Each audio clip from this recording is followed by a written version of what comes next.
वाला विद्यार्थी भाई बहनों धोरण 10 विषय विज्ञान में आज रोज आपणे छठा प्रकरण की शुरुआत कर रहा है। प्रकरण नाम जैविक क्रियाओं। जैविक क्रियाओं शब्द उपरथी तमारे अवारनवार जैविक शब्द उपयोग में आवशे।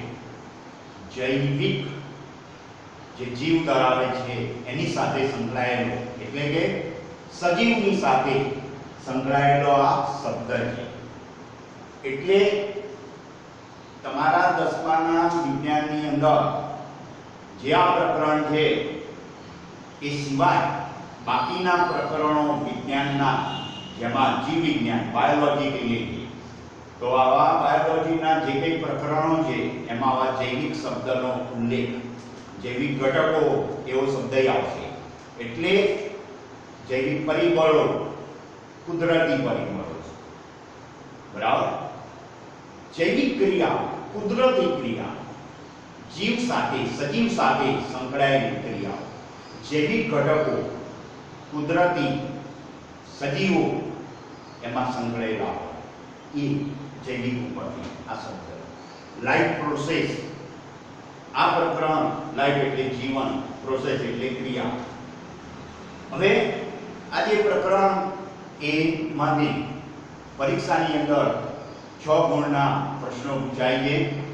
एमां ए सेक्शन में 1 गुणनो प्रश्न, बी सेक्शन में 2 गुणनो एक प्रश्न और सी सेक्शन में 3 गुणनो एक प्रश्न आ प्रकरण मांथी पूछाय छे।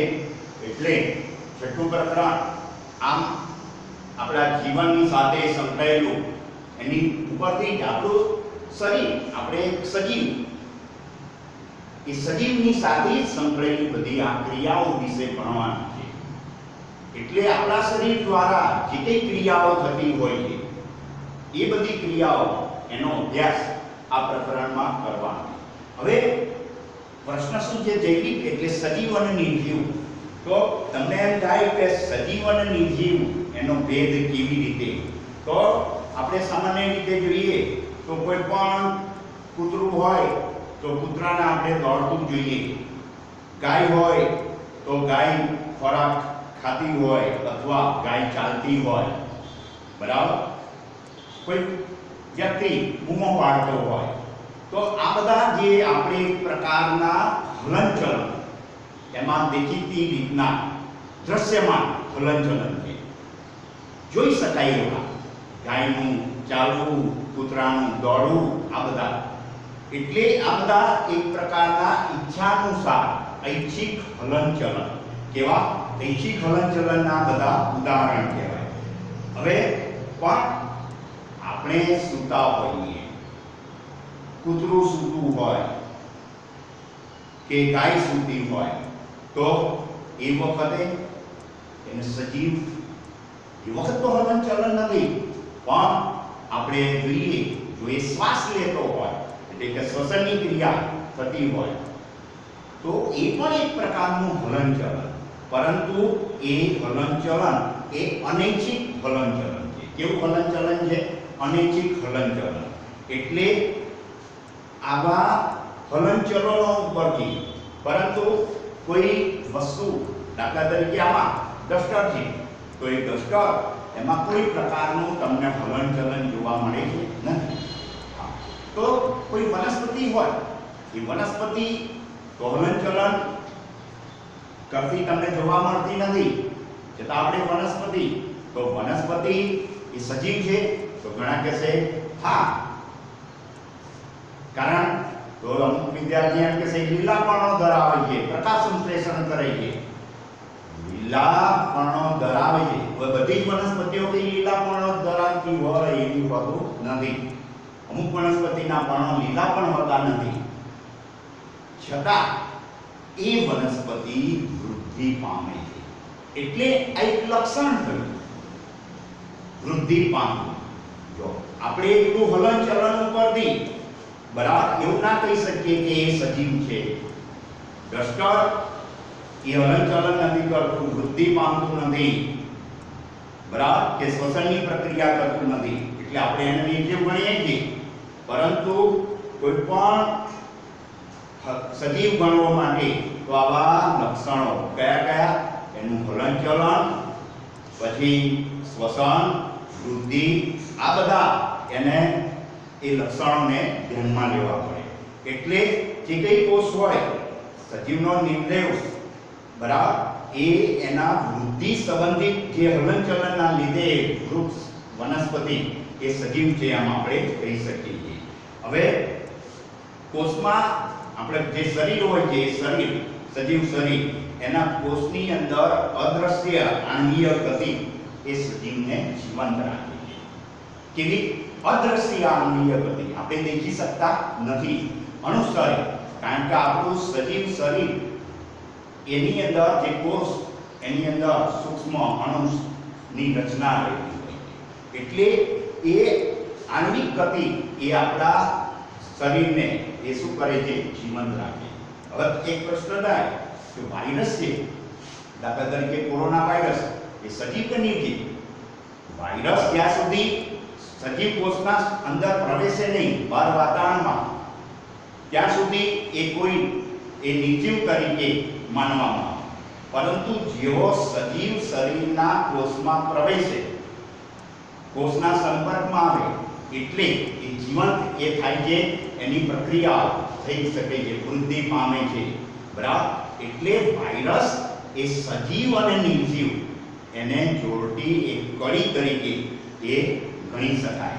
એટલે જીવન માટે વાયરસની અંદર એવી આણ્વિક ગતિ જોવા મળતી નથી, છતાં એ જ્યારે સજીવ કોષમાં પ્રવેશે છે ત્યારે એ સજીવ દળની જેમ એ ક્રિયાઓ કરી શકે છે. એટલે આપણા શરીરની અંદર જીવન માટે આણ્વિક ગતિ એ જરૂરી છે. હવે આપણું જે શરીર એ શરીર તો જુદા જુદા અંગતંત્રોનું બનેલું છે. અંગતંત્રો અંગોના બનેલા છે. અંગો એ પેશીઓની બનેલી છે. પેશી એ કોષના બનેલા છે બરાબર. એટલે આપણા જે શરીરની રચના તો આવી જે સુવ્યવસ્થિત સંરચના આપણા સજીવની એટલે કે દરેક સજીવની અંદર આ જોવા મળે છે. તો આવી જે સુવ્યવસ્થિત સંરચના જે જોવા મળે છે એમાં જો સમયાંતરે પર્યાવરણની કોઈ અસરના લીધે આમાં કોઈ ખલેલ પહોંચે, કાં તો અંગમાં ખલેલ પહોંચે કે પેશીમાં કે કોષમાં, તો એના લીધે અથવા તો એટલે કે પર્યાવરણના લીધે આ કોઈ અંગ કોઈ આમાંનું કોઈ વિઘટિત થાય તો એના માટે શું થાય છે કે આપણી જે વ્યવસ્થા એ તૂટી જાય છે બરાબર. એટલે એવી પરિસ્થિતિમાં એ સજીવ વધારે સમય સુધી જીવંત રહી શકતો નથી. એટલે એના માટે આ આપણા શરીરના જે કંઈ કોષો હોય એ કોષોને કંઈક ને કંઈક નુકસાન પડે એટલે પર્યાવરણના વિઘટનની અસર પડે એટલે આના કોષોને સમારકામની જરૂર પડે બરાબર. એટલે જેવી રીતે આપણા મકાન હોય તો મકાનમાં કંઈક ખલેલ પડે કંઈક તો એના આપણે જેવી રીતે સમારકામ કરવું પડે તો એવી રીતે આપણા શરીરમાં પણ જો આવું પર્યાવરણના લીધે પર્યાવરણના લીધે કંઈક આમાં કોઈને કોઈ એમાં વિઘટન થાય તો આપણા શરીરમાં પણ સમારકામ અને રક્ષણની જરૂરિયાત રહે છે. આ બધી સંરચનાઓ એ જે આ બધી સંરચનાઓ એ અણુઓની બનેલી હોય છે. એટલે એ આપણા શરીરમાં જે અણુઓ એ સતત ગતિશીલ રહેવા જોઈએ. એટલે અણુઓને સતત ગતિશીલ રાખવા જોઈએ. એટલે જીવન જીવવા માટે આપણા શરીર માટે આણ્વીય ગતિની જરૂરી છે બરાબર. એટલે હલનચલન, વૃદ્ધિ, શ્વાસોશ્વાસ આ બધા એ એની સાથે બરાબર એ સજીવ સાથે સંકળાયેલી આ બધી લક્ષણો અને એના ઉપરથી સજીવ છે એમ આપણે નક્કી કરી શકીએ. હવે એના પછી આપણે જે મૂળ વાત કરવાની છે તો જૈવિક ક્રિયાઓ. તો આપણું શરીર જીવંત રહે, જો કહ્યું કે આંતરિક ગતિ ચાલુ રહેવી જોઈએ બરાબર. સજીવ શરીર જીવંત રહે એટલે સામાન્ય રીતે દાખલા તરીકે અત્યારે જો તમને કોઈક વાયરસ અથવા કોઈ પર્યાવરણના પરિણામ સ્વરૂપે તમારા શરીર ઉપર કંઈક ખલેલ પડે તો એની સામે રક્ષણ કરવાનું કામ, આપણા શરીરની જાળવણી કરવાનું કામ, જો તમારી રોગ પ્રતિકારક શક્તિ ઇમ્યુનિટી જો યોગ્ય હશે તો એનો સામનો કરી શકશે. બરાબર? એટલે આ બધું જળવાઈ રહે એટલે આપણા શરીરમાં આવી જુદી જુદી ક્રિયાઓ થવી જોઈએ. એટલે આ જે જૈવિક ક્રિયાઓ એ આપણા શરીરમાં યોગ્ય રીતે થાય તો સજીવ એ જીવંત રહી શકે અને એનો વૃદ્ધિ વિકાસ ના બધું થઈ શકે. એટલે જૈવિક ક્રિયા, તો જૈવિક ક્રિયાઓ એટલે શું છે? તો સજીવો દ્વારા, બરાબર, સજીવો દ્વારા બધા સજીવો દ્વારા થતી એવી ક્રિયાઓ, એવી મુખ્ય ક્રિયાઓ કે જે એના શરીરનું જાળવણીનું કામ કરે છે. એટલે એવી ક્રિયાઓ, એટલે પોતાનું અસ્તિત્વ જાળવી રાખવા માટે સજીવ એ પોતાના શરીરનું અસ્તિત્વ જાળવી રાખવા માટે બધા સજીવો દ્વારા જે કઈ ક્રિયાઓ થાય છે એ ક્રિયાઓને જૈવિક ક્રિયાઓ. હવે આપણા સજીવ, આપણું શરીર છે તો એનું અસ્તિત્વ જાળવવું હોય તો એના માટે કઈ કઈ ક્રિયાઓ? હવે આ બધી ક્રિયાઓ એવું નથી કે આપણે બેઠા હોઈએ, આ ક્રિયાઓ તો આપણા શરીરમાં થતી જ હોય છે. બેઠા હોઈએ, ઓફિસમાં બેઠા હોઈએ, લખતા હોઈએ, સૂતા હોઈએ, તો પણ રમતા હોઈએ, કંઈ ને કોઈ કાર્ય કરતા હોઈએ કે સૂતા હોઈએ તો પણ આ ક્રિયાઓ થતી રહે છે. એટલે સજીવનું અસ્તિત્વ જાળવી રાખવા માટે જે કઈ ક્રિયાઓ બધા સજીવો દ્વારા, એ સજીવ શરીરનું અસ્તિત્વ જાળવી રાખવા માટે જે કઈ ક્રિયાઓ થાય છે એ ક્રિયાઓને આપણે શું કહીએ છીએ? જૈવિક ક્રિયાઓ. હવે સજીવો માટે અગત્યની જૈવિક ક્રિયાઓની વાત કરીએ તો એની અંદર પોષણ આવશે, પોષણ, શ્વસન, વહન અને ઉત્સર્જન. આ ક્રિયાઓ એ આ ચેપ્ટરમાં પછી આપણે વાત કરવાની છે. એમાં ટૂંકમાં પહેલા તો પોષણ વિશે વાત કરીએ તો આપણા જે કંઈ કહ્યું કે શરીરનું અસ્તિત્વ જાળવી રાખવા માટે, હવે આપણે જીવંત રહી શકીએ, આવા જુદા જુદા કાર્યો થાય, આ બધી ક્રિયાઓ ચાલે તો અસ્તિત્વ જાળવવું છે આપણું શરીરનું. તો એના માટે આપણે કંઈક ને કંઈક ખોરાક તો જોઈએ. બરાબર? એટલે ઉર્જાના સ્ત્રોત તરીકે, ઉર્જાનો એક સ્ત્રોત તરીકે આપણે જે કંઈ ખોરાક બહારથી આપણા સજીવ શરીરમાં દાખલ થાય છે એ સજીવ શરીરમાં ખોરાક દાખલ થવાની ક્રિયા એને આપણે શું કહીએ છીએ? પોષણ. તો પહેલી જૈવિક ક્રિયા છે પોષણ. તો પોષણ એટલે શું? તો ઉર્જાના સ્ત્રોત તરીકે ખોરાકને શરીરની અંદર દાખલ થવાની ક્રિયા એને આપણે શું કહીએ છીએ? પોષણ. એટલે બહારથી એ ખોરાક આપણા શરીરમાં દાખલ થાય એને આપણે શું કહીએ છીએ? પોષણ.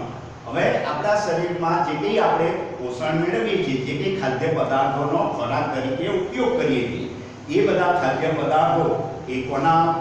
કાર્બન પર આધારિત હોય છે. એટલે એ ખાદ્ય પદાર્થો એ કાર્બન આધારિત હોય છે અને આ કાર્બનની જટિલતાના લીધે અનુસરીને સજીવોની વિવિધ પ્રકારની પોષણ ક્રિયાઓનો ઉપયોગ કરે છે. એટલે બધા સજીવોમાં એક સરખી પોષણ ક્રિયાઓ હોતી નથી. કોઈ પોષણની બાબતમાં પોતાના ઉપર જ પોતે જ ખોરાકનું નિર્માણ કરે, કોઈ એવા હોય કે બીજાએ બનાવેલા ખોરાકનું એ પોતે ઉપયોગ કરતા હોય. એટલે જે કંઈ ખાદ્ય પદાર્થો એની અંદર મૂળ શું હોય છે? કાર્બન. અને એ કાર્બનની જટિલતાના કારણે સજીવોની પોષણ ક્રિયાઓ જુદી જુદી હોય છે. એટલે આની અંદર આ પોષણમાં આટલું ટૂંકમાં તમારે યાદ રાખવાનું કે સજીવ શરીરને ઉર્જા મેળવવા માટે, ઉર્જાના સ્ત્રોત તરીકે ખોરાકને બહારથી શરીરમાં દાખલ કરવાની ક્રિયા, એને આપણે શું કહીએ છીએ? પોષણ. બરાબર. અને જે ખોરાક તરીકે ખાદ્ય પદાર્થોનો ઉપયોગ કરીએ છીએ એમાં શું હોય છે? કાર્બન. અને કાર્બનની જટિલતાના કારણે સજીવોમાં જુદી જુદી પોષણ ક્રિયાઓ, એટલે વિવિધ પ્રકારની પોષણની ક્રિયાઓ એ થયા કરે છે. એટલે બધા સજીવો એક સરખી પોષણ ક્રિયાનો ઉપયોગ કરતા નથી. હવે એના પછી આવશે તો શ્વસન. તો શ્વસન વિશે વાત કરીએ. શ્વસન એટલે ઘણા એવું એટલું જ વિચારે છે કે શ્વાસ લેવો, ઓક્સિજન લેવો, એટલું એ નહીં.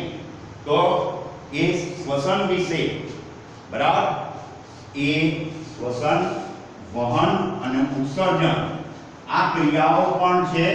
પણ એમાં અત્યારે આપણે પોષણ સુધી વાત કરીએ છીએ. શ્વસન ખરેખર છે શું? એ શ્વસનમાં પણ પાછા પ્રકારો આવશે. વહન અને ઉત્સર્જન એ ત્રણ ક્રિયાઓ ફરીના ભાગમાં વાત કરીશું. તો અત્યારે પોષણ સુધી તો આ છે. પહેલું તો પાઠ્યપુસ્તકમાંથી પાઠનું વાંચન કરવાનું, એક હોમવર્ક, પાઠ વાંચન કરવાનું. બીજું, આજે જે મેં તમને સમજાવ્યું એમાં પ્રસ્તાવનાની અંદર આ બધા મુદ્દા મેં જે સમજાવ્યું આપેલા છે. શરૂઆતમાં જૈવિક ક્રિયાઓ એના વિશે પણ શું છે એનો અર્થ નહીં, કઈ કઈ જૈવિક ક્રિયાઓ, એટલે જૈવિક ક્રિયાઓ એટલે શું? સજીવોમાં જોવા મળતી જૈવિક ક્રિયાઓના ફક્ત નામ એટલું તૈયાર કરવાનું. અને પોષણ વિશે, બરાબર, ફક્ત પોષણનો અર્થ, એના પ્રકારોને બધું હજુ આગળ આવશે પાછું ડિટેલમાં.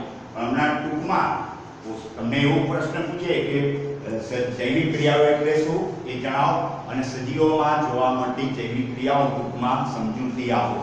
એટલે આપણે અત્યારે સજીવોમાં જોવા મળતી જૈવિક ક્રિયાઓ વિશે તૈયાર કરજો અને પોષણ વિશે બાકીની વાત આ ફરીના ભાગમાં કરીશું. Thank you.